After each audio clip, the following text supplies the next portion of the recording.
안녕하세요.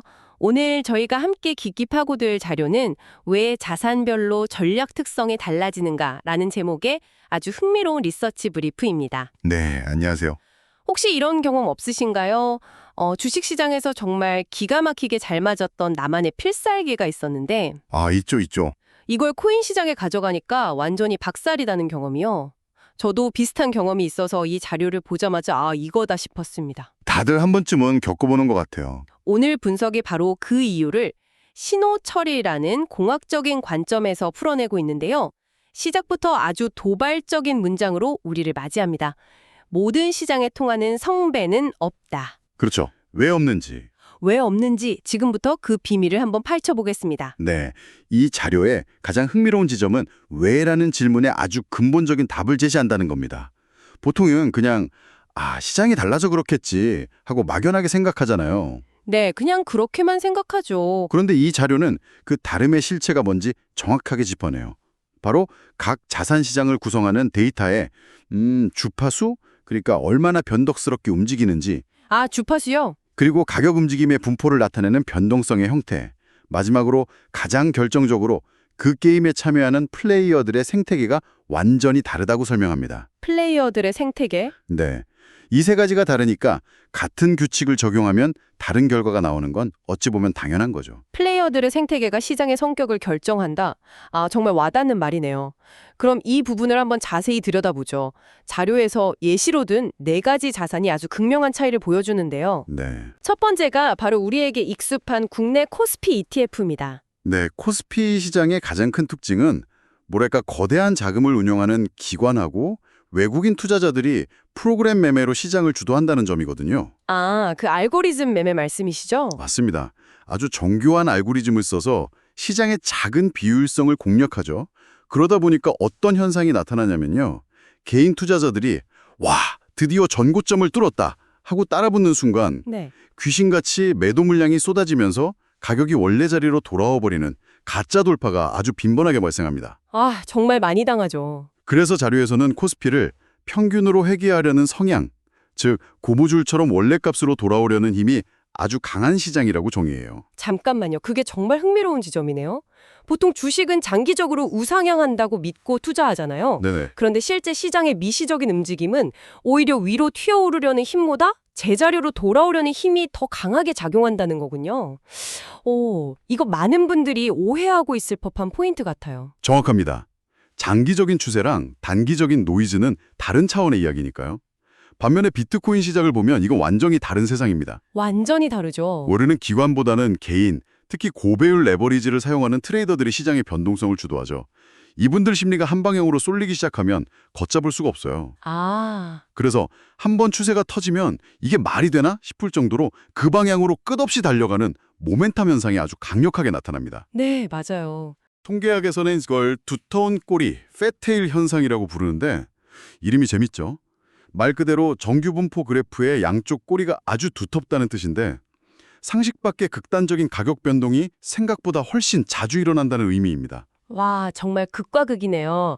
코스피는 제자리로 돌아오려는 뭐랄까 고무줄 같고 비트코인은 한 번 발사되면 어디로 튈지 모르는 로켓 같다는 느낌이 드는데요. 하하, 비유가 정확합니다. 그럼 SOXL 같은 3배 레버리지 ETF는 이 스펙트럼에서 어디쯤 위치하게 되나요? 더 극단적인 로켓인가요? 훨씬 더 예측 불가능한 로켓이라고 할 수 있죠. SOXL은 기초자산인 반도체 지수의 하루 등락률을 3배로 추종하잖아요. 네, 3배. 이 3배라는 구조 때문에 변동성 자체가 살인적인 수준이 됩니다. 그래서 자료에서는 이 시장의 노이즈, 그러니까 의미 없는 가격의 등락이 마치 심하게 진동하는 형태로 나타난다고 표현해요. 진동하는 형태라? 네, 이런 특성 때문에 가만히 들고만 있어도 계좌가 녹아내리는 변동성 드래그 현상이 발생하고 순간적인 뉴스 하나에 가격이 폭등하거나 폭락하는 오버슈팅이 일상이 되는 겁니다. 비트코인보다 훨씬 더 야성적인 시장이죠. 듣기만 해도 아찔하네요. 그럼 마지막으로 MNQ, 나스닥 미니 선물 시장은 어떤가요? 거기는 정말 프로들의 전쟁터라고 하던데요. 맞습니다. 전쟁터라는 표현이 정확합니다. 이 시장은 밀리초 단위로 거래하는 고빈도 매매, HFT 알고리즘과 거대 헤지펀드들이 격돌하는 현존하는 가장 효율적인 시장 중 하나입니다. 효율적인 시장. 여기서 효율적이라는 말은 개인 투자자가 돈을 벌 기회가 거의 없다는 뜻이기도 합니다. 아, 그렇군요.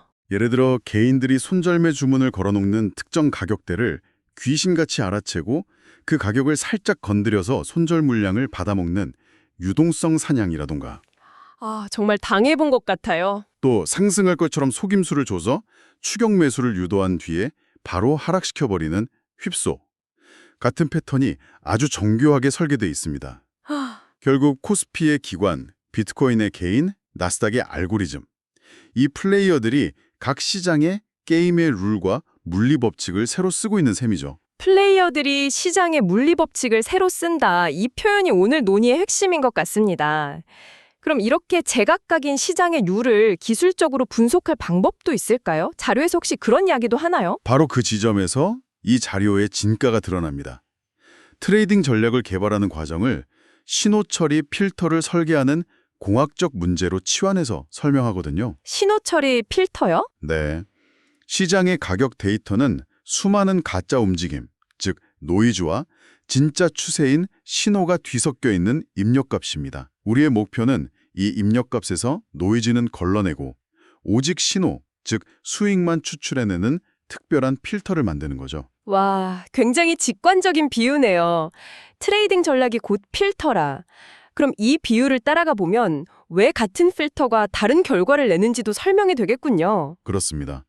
이걸 신호 대 잡음비, 즉 SNR의 불일치 문제로 설명할 수 있습니다. SNR? 앞서 말한 코스피 시장은 진짜 신호보다 가짜 돌파 같은 잡음의 에너지가 훨씬 큽니다. SNR이 매우 낮은 시장이죠.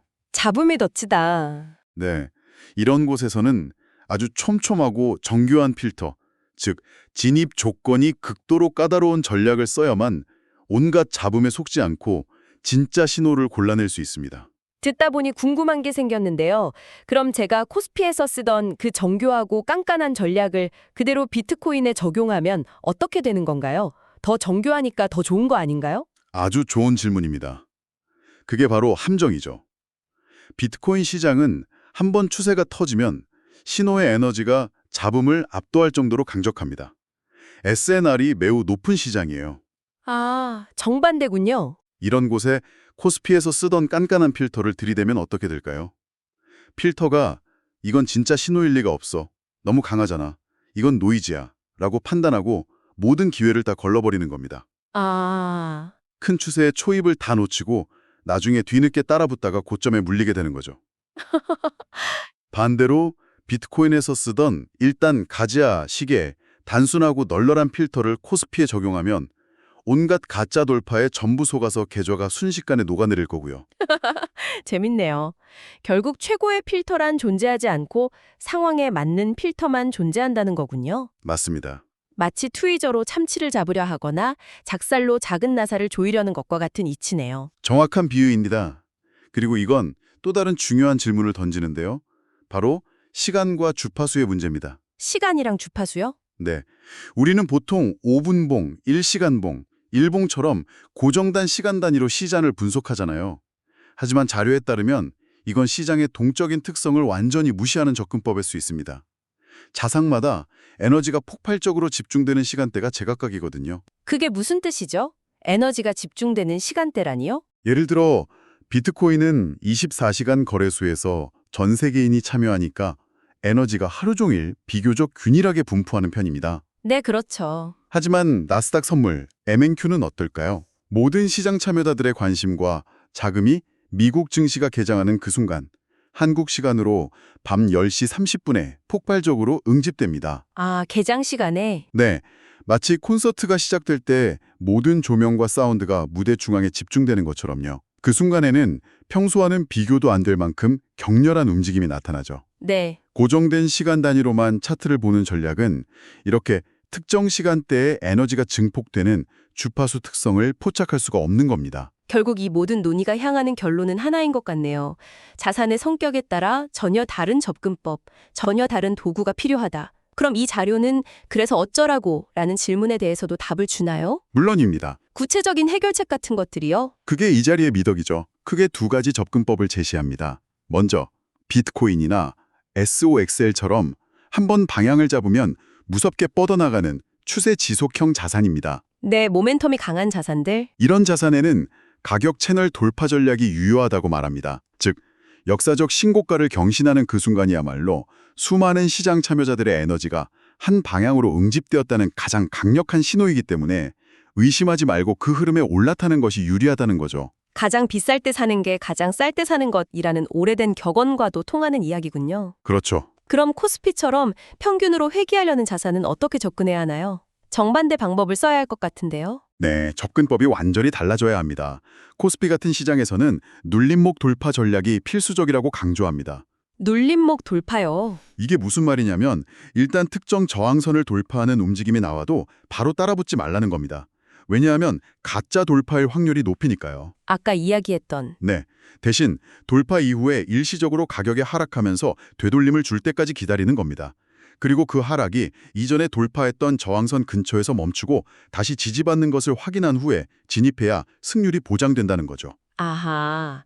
그러니까 돌파했다고 바로 달려드는 게 아니라 이거 진짜 돌파 맞나? 하고 한 번 더 확인하는 과정이 반드시 필요하다는 거군요. 맞습니다. 이 확인 과정 자체가 앞서 말한 가짜 돌파라는 노이즈를 걸러내는 필터 역할을 하는 셈이네요. 바로 그겁니다. 이런 맥락에서 보면 왜 수많은 사람들이 이동평균선 하나면 모든 시장을 정복할 수 있다는 식의 주장에 현혹되고 실패하는지 명확해집니다. 아, 이동평균선? 기술적으로 이동평균선은 저역 통과 필터와 같아요. 이름은 어렵지만 원리는 간단해요. 자잘한 가격 변동, 즉 고주파 노이즈를 걸러내고 시장의 큰 방향성, 저주파 신호만 보여주는 유용한 도구죠. 그런데 잠깐만요. 이동평균선은 기술적 분석에 거의 클래식이잖아요. 그렇게 유용한 도구인데 왜 그걸로 돈 버는 사람은 드물까요? 자료에서는 기술적인 한계를 지적하던가요? 네, 물론 기술적 한계도 있습니다. 필터의 특성상 필연력으로 지연 시간이 발생하죠. 실제 가격이 꼭지를 찍고 하락하기 시작해도 이동평균선은 한참 뒤에나 하락 신호를 보냅니다. 아, 늦게 반응하는군요. 하지만 이 자료는 그보다 더 치명적인 문제를 지적합니다. 바로 심리적 함정입니다. 심리적 함정이요? 네, 이동평균선 전략은 거대한 상승 추세가 나올 땐 정말 큰 수익을 안겨줍니다. 그 한 번의 홈런이 너무나 달콤하기 때문에 사람들이 잊지 못하는 거죠. 그렇죠. 하지만 문제는 시장의 70% 이상은 그런 명확한 추세가 없는 횡보장이라는 겁니다. 이 횡보장에서 이동평균선 전략을 쓰면 어떤 일이 벌어질까요? 사타 팔았다를 반복하면서 수없이 많은 작은 손실, 즉 드로우다운을 계속해서 누적시키게 됩니다. 아, 마치 수천 번의 페이퍼 컷에 베이는 것과 같은 고통이겠네요. 완벽한 비유입니다. 1년 전체를 통계적으로 분석하면 한 번의 큰 수익이 수백 번의 작은 손실을 모두 만회하고도 남아 플러스일 수 있습니다. 통계적으로는. 하지만 그 과정에서 발생하는 끝없는 손절매를 심리적으로 견뎌내고 기계처럼 전략을 끝까지 실행할 수 있는 인간은 거의 없습니다. 아, 멘탈이 못 버티는군요. 네. 결국 아무리 컴퓨터 시뮬레이션 결과가 좋아도 그걸 지켜보는 사람이 멘탈이 터져서 중간에 전략을 꺼버리면 아무 소용 없다는 말이죠. 실행 불가능한 전략은 완성된 전략이 아닙니다. 오늘 분석을 정리해봐야 할 것 같네요. 시장을 완벽하게 관통하는 단 하나의 필살기, 즉 성배를 찾는 것은 결국 환상에 가깝다는 것. 그렇죠. 그것보다는 내가 지금 서 있는 이 시장이 어떤 물리법칙이 지배하는 곳인지, 어떤 플레이어들이 뛰고 있는 운동장인지를 먼저 이해하는 게 훨씬 더 중요하다는 생각이 듭니다. 네, 맞습니다. 그리고 그 상황에 맞는 최적의 도구를 내 전략 도구 상자에서 꺼내 쓸 줄 아는 유연함이 필요하다는 거고요. 맞습니다. 이 자료의 마지막 결론이 그 모든 것을 함축하고 있습니다. 성공적인 시스템 트레이더는 하나의 완벽한 망치를 들고 모든 것을 못으로 보려는 사람이 아니에요. 네. 그들은 오히려 시장의 현재 상태, 레짐을 실시간으로 진단하고 그 상태에 가장 적합한 전략 모듈로 재빨리 교체할 줄 아는 엔지니어와 같다는 겁니다. 엔지니어와 같다. 네, 비트코인을 상대할 때는 비트코인의 문법으로, 코스피를 상대할 때는 코스피의 문법을 써야 합니다. 내 전략을 시장의 성격에 맞게 끊임없이 튜닝하는 것은 선택이 아니라 생존을 위한 필수 조건이라는 강력한 메시지를 던지고 있습니다. 이 자료에서는 시장의 상태에 따라 전략을 바꿔야 한다고 말합니다.